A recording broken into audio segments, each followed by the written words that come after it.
बिस्मिल्लाहिर्रहमानिर्रहीम अस्सलाम वालेकुम रहमतुल्लाहि व बरकातहू। तो जैसा कि आप सब लोग थंबनेल पढ़कर ही आए हैं यहाँ पर, तो आप सबको पता है कि हम आज क्या पढ़ने वाले हैं। हम आज जो है ग्रामर का फ़र्स्ट टॉपिक, यानी अगर हम इसको ऐसा कहें कि ग्रामर की शुरुआत तब भी गलत नहीं होगा, तो हम आज ग्रामर की शुरुआत पढ़ेंगे। यानी बहुत ही एक इम्पोर्टेंट टॉपिक कि अगर आपको ग्रामर में एक्सपर्ट होना है और अगर आपको ग्रामर में ग्रिप बनानी है, तो आपको अपनी बुनियाद जो है, अपनी अब जो आपकी बुनियाद है वो आपको मज़बूत करनी होगी। तो चलिए हम आपका बिना ताख़ीर किए हुए अपना टॉपिक शुरू करते हैं। बिस्मिल्लाहिर्रहमानिर्रहीम। सबसे पहले पार्ट्स ऑफ स्पीच। तो पार्ट्स ऑफ स्पीच का सबसे पहले तो कॉन्सेप्ट क्लियर होना चाहिए कि पार्ट्स ऑफ स्पीच क्या होते हैं। तो सबसे पहले हम देखिए, मैंने डेफिनेशन लिखी हुई है। Words are divided into 8 groups. लफ्ज़ों को जो है 8 हिस्सों में या 8 ग्रोहों में तकसीम किया गया है। These groups are called parts of speech. ये जो ग्रोह हैं उन्हें पार्ट्स ऑफ स्पीच कहा गया है। यानी कि क्या मकसद, इसका मकसद ये है कि हम जो अल्फाज अपनी रोज़मर्रा की ज़िंदगी में इस्तेमाल करते हैं, मैं इस वक्त जो चीज़ें बोल रहा हूँ, जो अल्फाज इस्तेमाल कर रहा हूँ आपको समझाने में, तो उन अल्फाजों को 8 हिस्सों में, 8 ग्रोह में तकसीम किया गया है और वही ग्रोह कहलाते हैं पार्ट्स ऑफ स्पीच। स्पीच का मतलब ही होता है कि बोलना या तकरीर करना, तो बोलने के हिस्से। ठीक है, क्लियर हो गया। ठीक है, तो अब आगे सवाल है कि how many parts of speech, name them and define them. के बोलने के कितने हिस्से हैं, उनके नाम क्या हैं और उनकी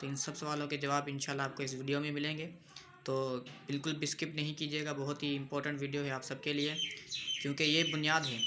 अगर आपको बुनियाद ग्रामर में आपको अपनी ग्रिप बनानी है, तो आपके अपनी ग्रिप बनानी होगी, तो फिर जाहिर सी बात है आप सबको पता है कि आपको अपनी बुनियाद जो है वो मज़बूत करनी होगी। तो there are 8 parts of speech. वो 4: noun, pronoun, verb, adverb, adjective, preposition, conjunction और इंटरजेक्शन। पार्ट्स ऑफ स्पीच 8 हैं। क्या कौन कौन से हैं? Noun, pronoun, verb, adverb, adjective, preposition, conjunction और इंटरजेक्शन।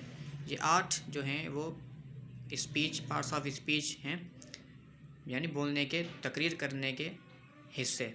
ठीक है, अब हम इन सब की एक एक करके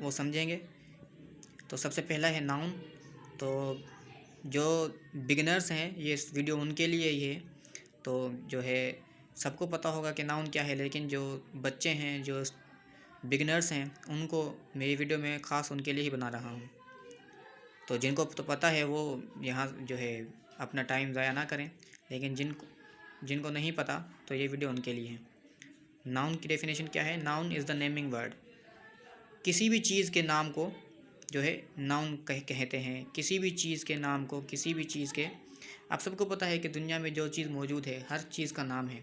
कोई भी ऐसी चीज़ नहीं जिसका नाम ना हो, और उसकी ज़रूरत भी हमें, क्योंकि अगर किसी चीज़ का नाम ना हो तो हमें पता कैसे चलेगा कि हम किस चीज़ के बारे में बात कर रहे हैं। तो नाम होना बहुत ही ज़्यादा ज़रूरी है। तो इसकी एग्जांपल है टेबल, चेयर, आमिर, आर्मी। किसी भी चीज़ का नाम इसम कहलाता है, नाउन कहलाता है। अब व्हाट इज़ प्रोनाउन? प्रोनाउन क्या होता है? Pronoun is a word that is used instead of noun.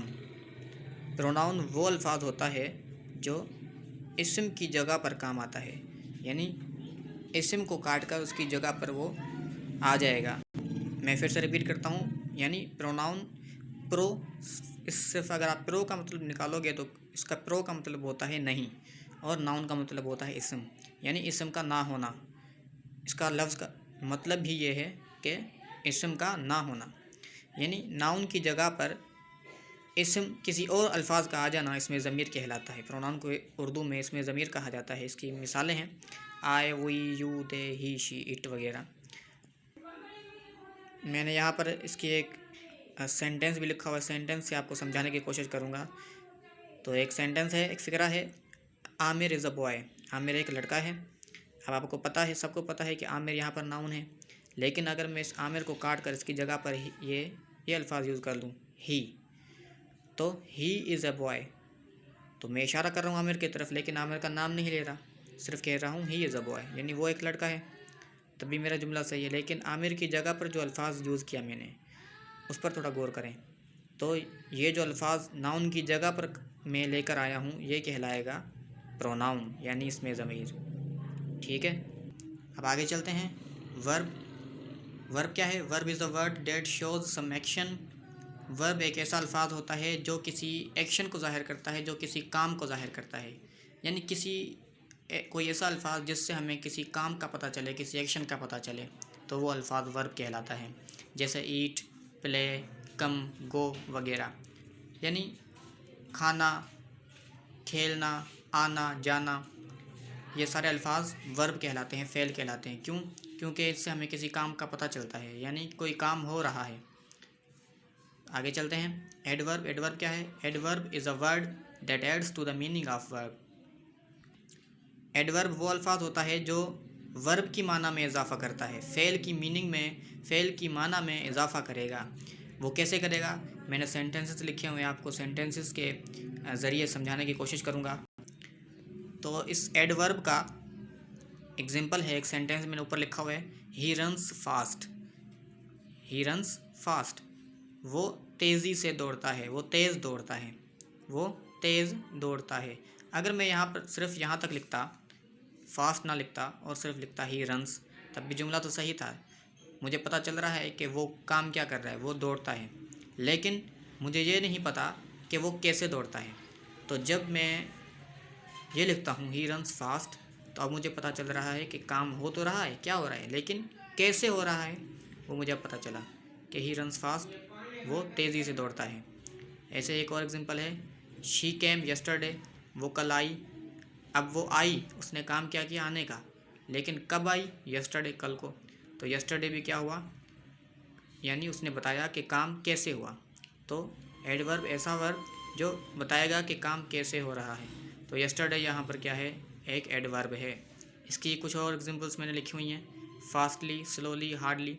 तो आप इसकी खुद भी प्रैक्टिस करेंगे तो इंशाल्लाह आपको और भी क्लियर हो जाएगा।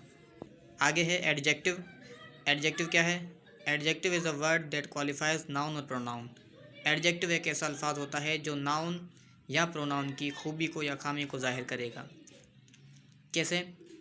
जैसे मैं कहता हूँ Ali is a good boy, Ali एक अच्छा लड़का है। तो यहाँ पर जो गुड है, जो अच्छा है, उसने क्या किया, अली की सिफत बयान की, उसकी खूबी बयान की कि अली एक अच्छा लड़का है। तो किसी नाउन की या प्रोनाउन की खूबी या खामी को जाहिर करना एडजेक्टिव कहलाएगा। वो अल्फाज जो नाउन की या प्रोनाउन की खूबी को या खामी को जाहिर करता है, एडजेक्टिव कहलाता है। ठीक है, ये एग्जांपल है इसकी, good, bad, tall, small, etc। Preposition. Preposition क्या होता है? Preposition is a word that is used before noun और pronoun to show place, position और टाइम। प्रेपोजिशन एक ऐसा अल्फाज होता है जो नाउन या प्रोनाउन के पहले इस्तेमाल होता है, और वो क्या ज़ाहिर करता है, वो जगह, पोजीशन या मूवमेंट या टाइम को ज़ाहिर करता है, शो करता है किसी भी जुमले में। और ये प्रीपोजिशन ये एक ऐसा जो है पार्ट्स ऑफ स्पीच का एक मेंबर है, ग्रुप है, जिसमें बहुत सारे बड़े बड़े जो स्टूडेंट्स होते हैं बड़ी क्लासों के, वो भी कंफ्यूज हो जाते हैं प्रीपोजिशन के इस्तेमालात में। तो ये इतने मुश्किल तो नहीं होते, लेकिन सिर्फ कंसेप्ट का मसला होता है। जब आप इसको कंसेप्ट को क्लियर करोगे तो इंशाल्लाह आपको ये प्रीपोजिशन भी बहुत अच्छे से समझ आ जाएंगे। तो ये क्या है, एग्जांपल हैं इसके, इन, एट, ऑन और अंडर, ये इसके एग्जांपल्स हैं। तो जैसे कि मैं अगर आपको किसी जुमले में समझाऊं, तो the cat is under the table. तो मैंने यहाँ पर एक इसकी एग्जांपल लिखी हुई है, मिसाल लिखी हुई है, the cat is under the table. अब यहाँ पर थोड़ा गौर करें, यहाँ पर ये कैट नाउन है और ये एंड वाला टेबल भी नाउन है। और इस नाउन से पहले जो अल्फाज यूज़ हुआ अंडर, तो नाउन से क्योंकि पहले इस्तेमाल हुआ है, और ये एक लोकेशन ज़ाहिर कर रहा है, एक जगह, एक प्लेस जो है, प्लेस एक जगह को ज़ाहिर कर रहा है कि वो कहाँ है, टेबल के नीचे है। ठीक है, तो अंडर जो है प्रीपोजिशन कहलाएगा, क्योंकि ये पहली बात तो ये कि नाउन से पहले इस्तेमाल हो रहा है, और ये क्या कर रहा है, एक पोजीशन को ज़ाहिर कर रहा है, प्लेस को नहीं, सॉरी, पोजीशन को, कि वो किस जगह पर है। ठीक है, तो इस तरह के जो अल्फाज होते हैं वो प्रीपोजिशन कहलाते हैं। आगे है कंजक्शन। कंजक्शन क्या है? Conjunction is a word which joins two words और टू सेंटेंसेस। कंजक्शन एक ऐसा अल्फाज होता है जो दो अल्फाजों या दो लफ्ज़ों को आपस में जोड़ता है, जैसे and, but, although, because, that. तो ये कैसे जोड़ते हैं? एक सेंटेंस है, अगर मैं आपको बताऊं कि Ali is tall but Suhail is taller than Ali. तो अब बट ने क्या किया? दो जुमलों को आपस में जोड़ा। तो ऐसे अल्फाज जो दो अल्फाजों को या दो लफ्ज़ों को आपस में जोड़े वो कंजक्शन कहलाते हैं। हमारा आखिरी है interjection. Interjection is a word that express sudden feelings और इमोशंस। इंटरजेक्शन एक ऐसा अल्फाज होता है जो हमारे अचानक आने वाले एहसासात या जज्बात को ज़ाहिर करता है।